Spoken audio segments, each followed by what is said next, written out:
Channel teaching career centre पे। चलिए आज के इस वीडियो जो हम लोग देखने वाले हैं वो आरपीएफ कांस्टेबल प्रैक्टिस सेट जो हमने चलाया था उसी के प्रैक्टिस सेट में ये आपका प्रैक्टिस सेट नंबर 3 होगा। इससे पहले हमने 2 प्रैक्टिस सेट करवा रखा है, अगर आपने नहीं देखा है तो जाके जरूर देखिएगा। इसमें आपको हिस्ट्री का, भूगोल का, विज्ञान का, अर्थशास्त्र का और राजनीति शास्त्र का सभी का प्रश्न देखने को मिलेगा। जिस तरह आरपीएफ एसआई में पूछा गया उसी के बेस पे तैयार किया गया है और इसमें 50 क्वेश्चन में अगर आप 30 नंबर ला रहे हैं तो आपकी तैयारी बेहतर मानी जाएगी। तो चलिए बिना देरी का हम लोग शुरुआत करते हैं आज के पहले नंबर क्वेश्चन को। तो पहला नंबर क्वेश्चन बोला गया है ओजोन छिद्र की खोज कब की गई थी। तो ओजोन छिद्र की खोज की बात करिएगा तो ये कब किया गया था, 1985 में किया गया था। ओजोन छिद्र याद रखिएगा एक प्रकार का गैस भी है और एक प्रकार का बोल सकते हैं कि ये क्या बोला जाता है, ये एक प्रकार का समताप मंडल में पाए जाता है। क्या पाओ, समताप मंडल में पाए जाने वाले हैं। ठीक है, तो ओजोन गैस क्या लिखते हैं, इसको हम लोग O3 लिखते हैं और समताप मंडल पे पाए जाते हैं। इसकी मोटाई कितनी है, 15 से लेकर 35 किलोमीटर तक इनकी मोटाई है। एक प्रकार का बोल सकते हैं ओजोन परत है, ठीक है, जो कि समताप मंडल में पाए जाते हैं। अच्छा, ओजोन परत की खोज किसने किया था, तो ये याद रखिएगा, ये किसने किया था, फॉरमैन ने किया था। किसने किया था, फॉरमैन ने किया था। और ये कहाँ पर किया था, अंटार्कटिका में किया था। कहाँ पर, अंटार्कटिका में किया था। याद रखिएगा इसकी मोटाई कम हो गई थी, इसी का खोज किया था। इसके लिए याद रखिएगा एक प्रोटोकॉल हुआ था जो कि कहाँ पर हुआ था, कनाडा में हुआ था। कनाडा के याद रखिएगा इसको हम लोग क्या बोलते हैं, मॉन्ट्रियल प्रोटोकॉल के नाम से जानते हैं। क्या बोलिएगा, मॉन्ट्रियल प्रोटोकॉल के नाम से जानते हैं। और ये कब हुआ था, तो ध्यान देनी है 16 सितंबर 1987 को हुआ था। कब बोलिएगा, 16 सितंबर 1987 को हुआ था। इसीलिए हम लोग 16 सितंबर को क्या मनाते हैं, ओजोन दिवस के रूप में मनाते हैं। क्या बोलिएगा, ओजोन दिवस के रूप में मनाते हैं। तो यहाँ से राइट आंसर क्या हो जाएगा, ऑप्शन नंबर बी हो जाएगा। ठीक है, चलिए बढ़िए अगले सवाल की तरफ। नेक्स्ट क्वेश्चन को ध्यान से देखिए क्या बोला गया है। नेक्स्ट क्वेश्चन है एनी बेसेंट भारतीय राष्ट्रीय कांग्रेस की अध्यक्षता कब बनी। तो एनी बेसेंट याद रखिएगा भारतीय राष्ट्रीय कांग्रेस की प्रथम महिला थी। क्या बोलिएगा, प्रथम महिला थी। और ये कब बना था, तो याद रखिएगा 1917 के कलकत्ता अधिवेशन में। क्या बोलिएगा, 1917 के कलकत्ता अधिवेशन में ये अध्यक्षता की थी। और याद रखिएगा एनी बेसेंट जो है इसने जो है भारत में क्या किया था, थियोसॉफिकल सोसाइटी की भी स्थापना किया था। क्या बोलिएगा, थियोसॉफिकल सोसाइटी की भी स्थापना किसने किया था, एनी बेसेंट के द्वारा किया गया था। एनी बेसेंट की याद रखिएगा पत्रिका भी है जिसको हम लोग क्या बोलते हैं, कॉमनवेल्थ पत्रिका। क्या बोलिएगा, कॉमनवेल्थ पत्रिका किसकी है, तो एनी बेसेंट की है। ठीक है, ये भी चीज ध्यान दीजिएगा। और 1917 में जो है इन्होंने कहाँ पर किया था, कलकत्ता अधिवेशन में भारतीय राष्ट्रीय कांग्रेस की अध्यक्षता की थी। वहीं पूछेगा प्रथम भारतीय महिला कौन था, यह भी आपसे पूछा जाता है, याद रखनी है। भारतीय जब भी पूछेगा आपको प्रथम भारतीय, तब आपका हो जाएगा सरोजनी नायडू। क्या हो जाएगा, सरोजनी नायडू हो जाएगा। तो ये भी चीज ध्यान दीजिएगा, सरोजनी नायडू ने 1925 में जो है कानपुर अधिवेशन की अध्यक्षता की थी। अच्छा, यहाँ पर आपके ऑप्शन में दिख रहा है कांग्रेस। कांग्रेस का गठन कब हुआ था, आप लोग बता सकते हैं, तो ध्यान दीजिएगा 28 दिसंबर 1885 ईस्वी को जो है कांग्रेस का गठन हुआ था। और ये कहाँ पर हुआ था, तो याद रखनी है मुंबई में हुआ था। ठीक है, मुंबई में ग्वालियर टैंक मैदान में। याद रखिएगा एक है बोल सकते हैं संस्कृत, तेजपाल संस्कृत महाविद्यालय में, उसी में इसका गठन किया गया था। और इसका गठन किसने किया था, तो एओ ह्यूम के द्वारा किया गया था। किसके द्वारा, एओ ह्यूम के द्वारा। इसमें कुल 72 प्रतिनिधि ने भाग लिया था। और इसका पहला अधिवेशन जो हुआ था उसका अध्यक्षता किसने किया था, तो डब्ल्यू सी बनर्जी के द्वारा किया गया था। ठीक है, तो इतना चीज को याद रखनी है। चलिए अगला सवाल देखिए क्या बोला गया है, रंजीत सागर परियोजना किस नदी पर निर्मित किया गया है। तो रंजीत सागर परियोजना याद रखिएगा रावी नदी पर किया गया है। कहाँ पर, रावी नदी पर। अच्छा, इन सभी रावी नदी का याद रखिएगा, इसको जो है वेद में क्या बोला जाता है, तो ये भी चीज ध्यान कई बार पूछा गया है। तो याद रखिएगा इसको परुष्णी नदी के नाम से जानते हैं। अच्छा, ब्यास को क्या बोलते हैं, तो ध्यान देनी है बिपाशा नदी के नाम से जानते हैं, एग्जाम में कई बार पूछा गया है।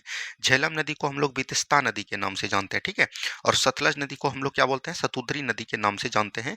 तो ये चीज ध्यान दीजिएगा। एक आपका और होता है चिनाब। चिनाब को क्या नाम से जानते हैं, अस्कनी नाम से जानते हैं। क्या बोलिएगा, अस्कनी नाम से जानते हैं। तो ये भी चीज ध्यान दीजिएगा। और ये जितने भी नदी आपको दिए गए हैं सब नदी किसके सहायक है, तो याद रखिएगा सिंधु के सहायक नदी है। क्या बोलिएगा, सिंधु के सहायक नदी है। तो ये भी चीज ध्यान दीजिएगा। सिंधु नदी को लेकर भारत और पाकिस्तान के बीच, बोल सकते हैं इंडिया और पाकिस्तान के बीच जो है एक समझौता होता है। वो समझौता कब होता है, 1960 में होता है, सिंधु नदी जल समझौता को लेकर, जिसमें बोला गया कि 80% से अधिक पानी, जो 80% पानी कौन यूज करेगा, पाकिस्तान यूज करेगा 3 नदियों का। और 20% पानी यूज कौन करेगा, इंडिया करेगा। तो ये भी चीज एकदम आपको याद रहनी है। ठीक है, चलिए नेक्स्ट क्वेश्चन देखिए क्या बोला गया है, निम्नलिखित में से किस स्थल से युगल सावधान द्विशव संस्कार का प्रमाण मिला है। यानी कि ऐसा कौन सा सिंधु घाटी सभ्यता का स्थल था, या बोल सकते हैं हड़प्पा सभ्यता का कौन सा ऐसा स्थल था जिसमें कि युगल सावधान, यानी कि बोल सकते हैं दो मानव को, मतलब कि जलाने के बाद या बोल सकते हैं गहराई में उसको दे दिया है, कब्र जो मिला है वो कहाँ से मिला है, लोथल से मिला है। तो ये भी चीज़ ध्यान दीजिएगा। लोथल में याद रखिएगा, लोथल से और हमको क्या मिला है, तो याद रखनी है धान की प्राप्ति मिला है। क्या बोले, सॉरी धान की नहीं दोस्तों, बोल सकते हैं चावल की। क्या बोलिएगा, चावल के साक्ष्य कहाँ से मिले, एक तो मेहरगढ़ से मिले हैं, और ये याद रखिएगा चावल के साक्ष्य आपको कहाँ से मिले हैं, लोथल से मिले। अच्छा लोथल कहाँ पर है, ये आपको पता रहनी चाहिए, कहाँ पर है, गुजरात में है। अच्छा गुजरात में ये किस नदी के तट पर है, तो ये भी चीज़ ध्यान दीजिएगा, भोगवा नदी के तट पर है। कहाँ पर है, भोगवा नदी के तट पर है, तो ये चीज़ ध्यान दीजिएगा। धौलावीरा याद रखिएगा 40वां जो है विश्व धरोहर कहाँ से प्रमाणित मिले हैं, तो धौलावीरा से। और कालीबंगन कहाँ पर है, तो याद रखनी है राजस्थान में है। और धौलावीरा कहाँ है, ये भी गुजरात में है, और कालीबंगन राजस्थान में है। यहाँ से क्या मिले हैं, तो याद रखिएगा जूते हुए खेत के प्रमाण कहाँ से मिले हैं, तो कालीबंगा से। लोथल से एक चीज़ याद रखिएगा, अग्निकुंड के प्रमाण कहाँ से मिले हैं, अग्निकुंड के प्रमाण लोथल से भी मिले हैं और कालीबंगा से भी मिले हैं। तो ये सभी बातों को भी आपको याद रखनी है। चलिए नेक्स्ट क्वेश्चन देखिए क्या बोला गया है। भारत में क्रमशः कितने राज्य तथा केंद्रशासित प्रदेश स्थलरूढ़ हैं, यानी लैंड लॉक कंट्री है। लैंड लॉक कंट्री उसको बोलते हैं जो कि जलीय सीमा, याद रखिएगा, नहीं बनाते। क्या बनाते हैं, जलीय सीमा नहीं बनाते हैं, उसको हम लोग बोलते हैं लैंड लॉक कंट्री। तो ये कितने हैं, तो याद रखिएगा जलीय सीमा आपको पता है भारत में कितने हैं, 9 राज्य हैं। कितने हैं, 9 राज्य हैं। और उसमें से टोटल राज्य आपका कितना है, 28। 28 में जब 9 घटेगा तो 19 राज्य हो जाएगा। क्या हो जाएगा, 19 राज्य ऐसे हैं जो कि लॉकडाउन कंट्री हैं। और याद रखिएगा 4 केंद्र शासित प्रदेश है। तो ऑप्शन नंबर बी बिल्कुल यहाँ पर से राइट आंसर हो जाएगा। ठीक है, तो ये चीज को एकदम ध्यान दीजिएगा। चलिए अगली सवाल देखिए क्या बोला गया है। भारत में बड़ी इलायची का सबसे बड़ा उत्पादक राज्य कौन है, तो बड़ी इलायची का जब भी पूछेगा तो ये आपका हो जाएगा सिक्किम। क्या हो जाएगा, सिक्किम। वही अगर इलायची का पूछेगा, क्या बोलिएगा, इलायची का पूछेगा तो वो आपका केरल हो जाएगा। और एक याद रखिएगा केरल में हम लोग इलायची पहाड़ी भी है। क्या बोलिएगा, इलायची पहाड़ी भी है। तो ये कहाँ पर है, केरल में। इसी को हम लोग बोलते हैं कार्डमम की पहाड़ी। क्या बोलिएगा, कार्डमम की पहाड़ी भी किसको बोलते हैं, इसी को। और ये याद रखिएगा दक्षिण भारत की सबसे अंतिम पहाड़ी कौन है, तो ये याद रखिएगा ये आपका इलायची का पहाड़ी है। वहीं याद रखिएगा कर्नाटक में क्या है, बाबा बुदन की पहाड़ी है। क्या बोलिएगा, बाबा बुदन की पहाड़ी कहाँ पर है, तो याद रखिएगा कर्नाटक में। और एक चीज याद रखिएगा यहाँ पर एक और पहाड़ी है जिसको हम लोग बोलते हैं बादामी पहाड़ी। क्या बोलिएगा, बादामी पहाड़ी। बाबा बुदन की पहाड़ी में किसकी उत्पत्ति होती है, तो याद रखिएगा कॉफी का सबसे ज्यादा उत्पादन कहाँ पर होता है, बाबा बुदन की पहाड़ी में होता है। तो ये चीज ध्यान देनी है। चलिए अगला सवाल देखिए क्या बोला गया है। किसकी संस्तुति के आधार पर भारत का राष्ट्रपति भारत की आकस्मिक निधि से धन व्यय कर सकता है, तो लोक लेखा समिति, संसद, लोकसभा, किसी भी संस्कृति की जरूरत नहीं है। तो यही राइट आंसर होगा। सवाल में बोल रहा है राष्ट्रपति। राष्ट्रपति जो है याद रखिएगा, आपको पता है कि भारत का प्रथम नागरिक होता है राष्ट्रपति, और उसको जो है आकस्मिक निधि निकालने के लिए किसी की भी अनुमति लेने की कोई जरूरत नहीं है। वो डायरेक्ट आपको आकस्मिक निधि निकाल सकते हैं, वो स्वतंत्र है। तो यहाँ पर से याद रखिएगा एक होता है, आपको याद रखनी है संचित निधि। क्या बोलिएगा, संचित निधि। और एक होता है आपका आकस्मिक निधि। ठीक है, आकस्मिक निधि। अगर बात करिएगा संचित निधि की चर्चा कितना में है, 266 आर्टिकल में है। और आकस्मिक निधि की चर्चा कितना में है, 267 में है। तो यहाँ से ये भी चीज एकदम आपको याद रखनी है। लोक लेखा समिति में याद रखिएगा कुल 22 सदस्य होते हैं, जिसमें कि 15 सदस्य जो है लोकसभा से होते हैं और 7 सदस्य जो है याद रखिएगा राज्यसभा से होते हैं। ये भी चीज ध्यान देनी है। लोकसभा की चर्चा संविधान के 81 नंबर आर्टिकल में की गई है, और संसद की चर्चा संविधान के 79 आर्टिकल में किया गया है। ठीक है, चलिए नेक्स्ट क्वेश्चन देखिए क्या बोला गया है। नेक्स्ट क्वेश्चन है, उच्च न्यायालय में मुख्य न्यायाधीश के अतिरिक्त कुल कितने न्यायाधीशों का प्रावधान संविधान में है। अगर उच्च न्यायालय में बात करेगा मुख्य न्यायाधीश के अतिरिक्त जो है कितने न्यायालय का है, तो यहाँ पर से कोई सीमा नहीं है। उच्च न्यायालय में कितने भी बोल सकते हैं कि जितना पर वहाँ पर कार्य करने के लिए क्षमता रहेगा, उस अनुसार से वहाँ पर जो है न्यायाधीश को नियुक्ति की जाएगी। तो यहाँ पर से कोई सीमा नहीं है। अगर बात करेगा उच्च न्यायालय के याद रखेगा, यहाँ पर बात आता है उच्च न्यायालय। उच्च न्यायालय का गठन की बात करेगा तो इनका गठन जो है 1861 के अधिनियम के द्वारा होता है। और उच्च न्यायालय में 3 गठन होते हैं, याद रखिएगा 1862 ईस्वी में। और वो कहाँ कहाँ होते हैं, तो एक होते हैं आपका कलकत्ता में। क्या बोलिएगा, सर्वप्रथम कलकत्ता में होता है, उसी के बाद याद रखिएगा बम्बई में होता है। ठीक है, और उसी के बाद याद रखिएगा मद्रास में होता है। ये तीनों याद रखिएगा कहाँ पर होते हैं, 1862 ईस्वी में होते हैं। इस तीनों शहर में उच्च न्यायालय का गठन। अच्छा उच्च न्यायालय का गठन की बात करेगा, इनका जो है आर्टिकल में किस आर्टिकल में किस अनुच्छेद में इसका वर्णन किया गया है, याद रखिएगा 214 आर्टिकल में जो है हाई कोर्ट के बारे में बताया गया है। अच्छा बात करेगा सबसे अधिक हाई कोर्ट वाला जो है, सबसे अधिक न्यायाधीश वाला हाई कोर्ट कहाँ पर है, तो याद रखनी है इलाहाबाद में है। कहाँ पर है, इलाहाबाद में है। और इलाहाबाद हाई कोर्ट का गठन कब हुआ था, तो याद रखनी है 1866 ईस्वी में हुआ था। तो ये भी चीज ध्यान दीजिएगा। अच्छा ये चीज आपसे पूछा जाएगा कि बिहार का हाई कोर्ट कहाँ पर है, पटना में। और इसका गठन कब हुआ था, तो 1916 में हुआ था। तो ये भी चीज ध्यान देनी है। ठीक है, चलिए नेक्स्ट क्वेश्चन देखिए, भारत में नोटबंदी की घोषणा कब हुई थी? तो भारत में नोटबंदी की घोषणा याद रखिएगा, यहाँ से राइट आंसर हो जाएगा 8 नवंबर 2016। याद रखिएगा, भारत में नोटबंदी को हम लोग क्या बोलते हैं? विमुद्रीकरण बोलते हैं। क्या बोलेंगे? विमुद्रीकरण बोलते हैं। तो ये भी चीज ध्यान दीजिएगा। विमुद्रीकरण कितने बार हुआ है? 3 बार हुआ है। एक अखबार याद रखिएगा, ये कब हुआ था? 1946 में हुआ था, उसके बाद 1978 में हुआ है, और तीसरे बार जो हुआ है 2016 में हुआ था। तो ये भी चीज ध्यान दीजिएगा। एक होता है दोस्तों अवमूल्यन, क्या बोलिएगा? एक होता है अवमूल्यन, ठीक है। अवमूल्यन अलग है। अवमूल्यन भी भारत में 3 बार ही हुआ है, लेकिन अगर इसको व्यक्तिगत रूप से देखिएगा तो ये 4 बार हुआ है, जो कि याद रखिएगा। एक हुआ है कब? 1949 ईस्वी में हुआ है, उसके बाद 1966 में हुआ है, 1991 में याद रखिएगा 2 बार हुआ है। तो ये भी चीज़ ध्यान दीजिएगा। अगर काउंटिंग से हिसाब से पूछेगा 4 बार, और अगर ईस्वी से हिसाब से पूछेगा तो 3 बार हुआ है। इन सभी बातों को एकदम याद रखिएगा। 8 नवंबर 2016 में जो हुआ था, तो याद रखिएगा इसमें जो है 500 और 1000 के नोट को बंद कर दिया गया है, और इसके स्थान पर 5000 का नोट, 500 का न्यू नोट किया गया, और 1000 के स्थान पर 2000 का न्यू नोट प्रचलित किया गया। और ये जो 1946 में हुआ था, तो इसमें 500 का नोट, और याद रखिएगा 10,000 का नोट, और याद रखिएगा 5000 का नोट, सभी को इसमें जो है क्लोज किया गया था। तो ये चीज ध्यान देनी है। चलिए अगला सवाल देखिए, राष्ट्रीय महिला कोष की स्थापना कब की गई थी? तो ये 1993 में किया गया था। तो ये भी चीज ध्यान दीजिएगा।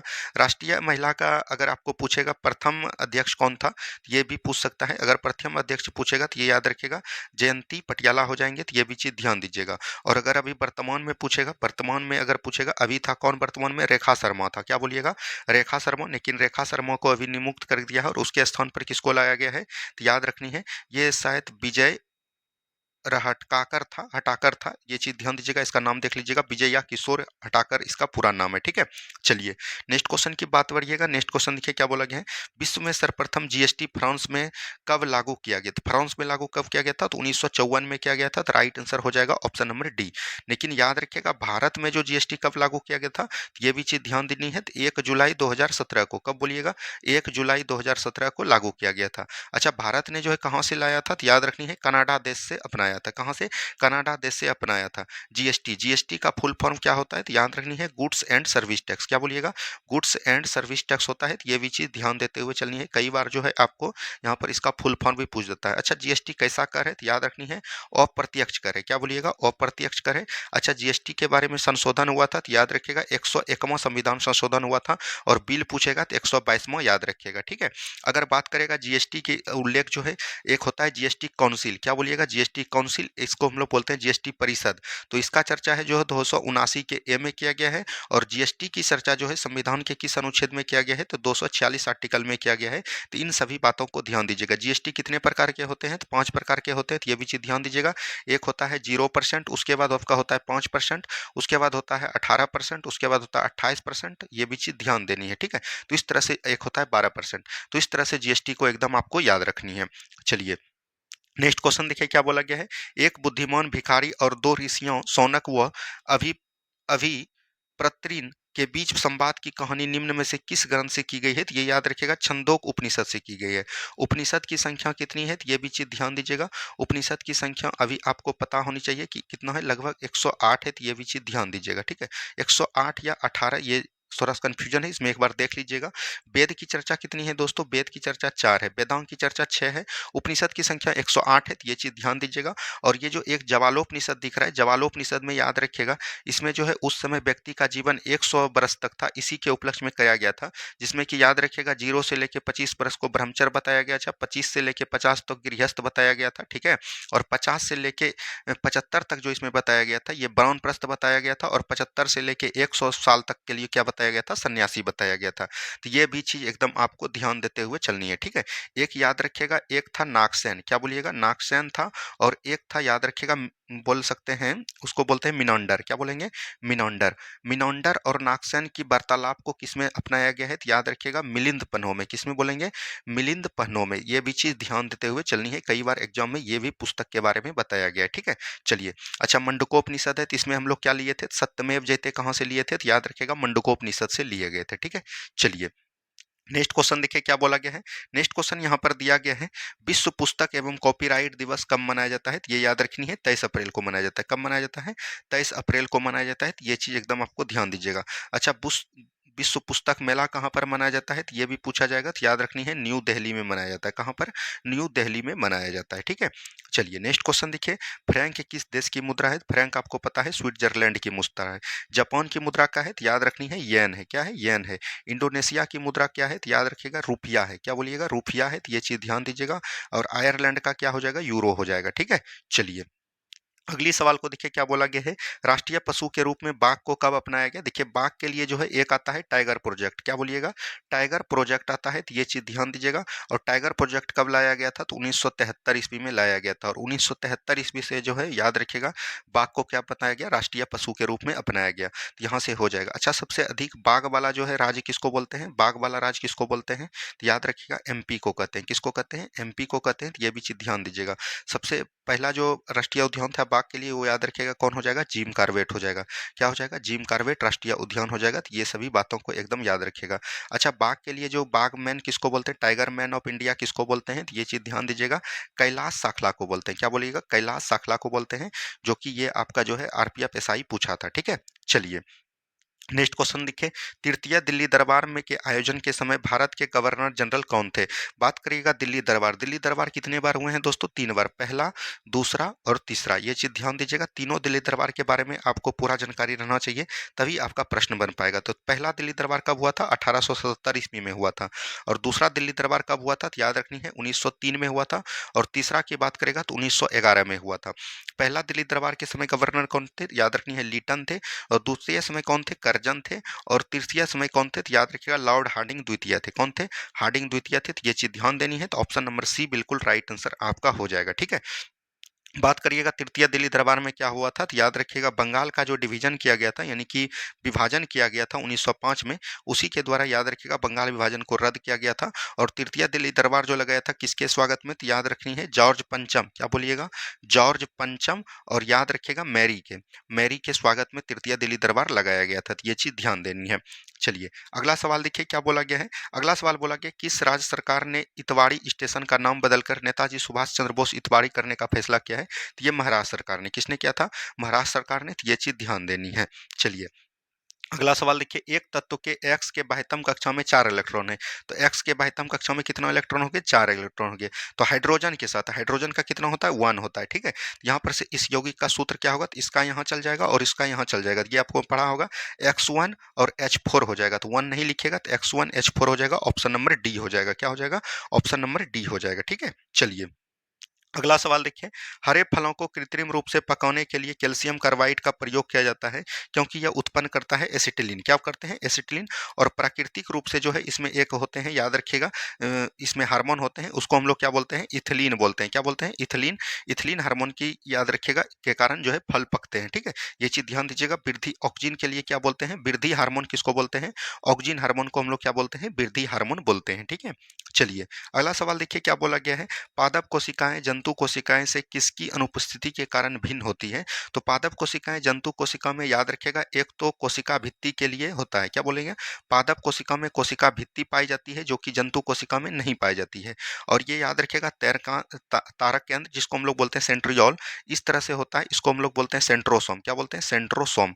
सेंट्रोसोम बोलते हैं। ठीक है, जिसको हिंदी में बोलते हैं तारका। और इसी से जो निकला हुआ ये रहता है इसको हम लोग बोलते हैं सेंट्रियोल। ये सिर्फ जो है जंतु कोशिका में पाया जाता है। तो यहाँ से यही अलग हो जाएगा। ऑप्शन नंबर सी बिल्कुल राइट आंसर हो जाएगा। राइबोसोम किसको बोलते हैं? तो याद रखिएगा प्रोटीन का संश्लेषण कौन करता है? राइबोसोम। माइटोकॉन्ड्रिया को क्या बोलते हैं? पावर हाउस ऑफ सेल बोलते हैं। ये भी आपका जो है आरपीएफ में पूछा गया था, तो ये चीज ध्यान दीजिएगा। चलिए अगला सवाल देखिए, ऑक्सीजनेमीटर का प्रयोग करते हैं, ये वृद्धि दर नापने में करते हैं, तो ये भी चीज ध्यान दीजिएगा। और इसका प्रयोग किसने किया था? तो जगदीश चंद्र बसु ने किया था। किसने किया था? जगदीश चंद्र बसु ने किया था। तो ये चीज ध्यान दीजिएगा। चलिए नेक्स्ट क्वेश्चन देखिए, पानी का अपेक्षिक घनत्व तो सर्वाधिक सर्वाधिक पूछेगा 4 डिग्री पे घनत्व अधिक होता है। और याद रखिएगा आयतन जो है यहाँ पर क्या होता है? न्यूनतम होता है। तो ये भी आपको याद रखनी है। ठीक है, चलिए अगली सवाल को देखिए क्या बोला गया है, एक अंतरिक्ष यात्री को अंतरिक्ष यान में पृथ्वी की परिक्रमा करते समय अनुभव होता है, तो भारहीनता का अनुभव होता है। तो ये चीज ध्यान देनी है। ऑप्शन नंबर सी बिल्कुल राइट आंसर आपका हो जाएगा। ठीक है, अगला सवाल देखिए क्या बोला गया है, निम्नलिखित में से कौन सुमेलित नहीं है? तो भरतनाट्यम जो है तमिलनाडु में है, कथकली जो है आपका कहाँ पर है? केरल में है। केरल में हो जाएगा। कर्नाटक में क्या हो जाएगा? तो याद रखिएगा यक्षगान। क्या बोलिएगा? यक्षगान यहाँ का लोक नृत्य है। ओडिशा में ओडिशा हो जाएगा। कुचिपुड़ी आंध्र प्रदेश में होगा। एक होता है और याद रखनी है मोहिनी अट्टम। क्या बोलिएगा? मोहिनी अट्टम। मोहिनी अट्टम आप भी आपका कहाँ पर होता है? केरल में होता है। एक होता है कत्थक। कत्थक जो है आपका कहाँ का है? उत्तर भारत का है। ये चीज ध्यान दीजिएगा, जिसको हम लोग उत्तर प्रदेश के रूप में भी जानते हैं। ठीक है, तो यहाँ से राइट आंसर क्या हो जाएगा? ऑप्शन नंबर बी बिल्कुल राइट आंसर हो जाएगा। अगली सवाल देखिए क्या बोला गया है। अगली सवाल, प्राचीन भारत में निक्स के लिए जाने जाते हैं, तो ये स्वर्ण आभूषण है और निक्स का अर्थ होता है कि गला में पहनने वाला। क्या बोलिएगा? गला में पहनने वाला। ठीक है, तो ये भी चीज ध्यान देनी है। चलिए अगली सवाल देखिए, होलकर ट्रॉफी किस खेल से संबंधित है? तो होलकर ट्रॉफी जो है याद रखिएगा ये ब्रिज से संबंधित है। ये आरपीएफ एसआई में 2-3 बार पूछ चुका है इस बार, इसीलिए हमने आपको ये क्वेश्चन दिया है। ठीक है, नेक्स्ट क्वेश्चन देखिए क्या बोला गया है। उस्ताद जाकिर हुसैन को किस वाद्य यंत्र को बजाने में विशिष्टता प्राप्त है? तो ये तबला में। कहाँ पर बोलिएगा? तबला में जो है, ये भी चीज ध्यान देनी है। अगला सवाल देखिए क्या बोला गया है। भारत और किस देश की सेनाओं के बीच अभ्यास साइक्लोन फर्स्ट का आयोजन राजस्थान के जैसलमेर में किया गया है? तो मिस्र के। कहाँ पर साइक्लोन फर्स्ट किसके किसके बीच हुआ है? भारत और मिस्र के बीच। जापान के बीच याद रखिएगा धर्म गार्जियन। क्या बोलिएगा? धर्म गार्जियन भारत और जापान के बीच हुआ है, तो ये बीच ध्यान दीजिएगा। और इंडोनेशिया में याद रखिएगा गरुड़ शक्ति। क्या बोलिएगा? गरुड़ शक्ति जो है कहाँ पर हुआ है? भारत और इंडोनेशिया के बीच हुआ है। तो ये आज हमने आरपीएफ का आपको कांस्टेबल का, आरपीएफ कांस्टेबल का याद रखिएगा प्रैक्टिस सेट 3 करवा दिया है। अगर आपको पसंद आया वीडियो तो वीडियो को लाइक कीजिएगा और चैनल में पहली बार जुड़ रहे हैं प्लीज चैनल को सब्सक्राइब जरूर कीजिएगा। धन्यवाद, मिलते हैं हम लोग नेक्स्ट वीडियो में। और शाम को आज आपका फिर से बिहार दरोगा का आते रहेगा। ठीक है, धन्यवाद, मिलते हैं। जय हिंद, जय भारत।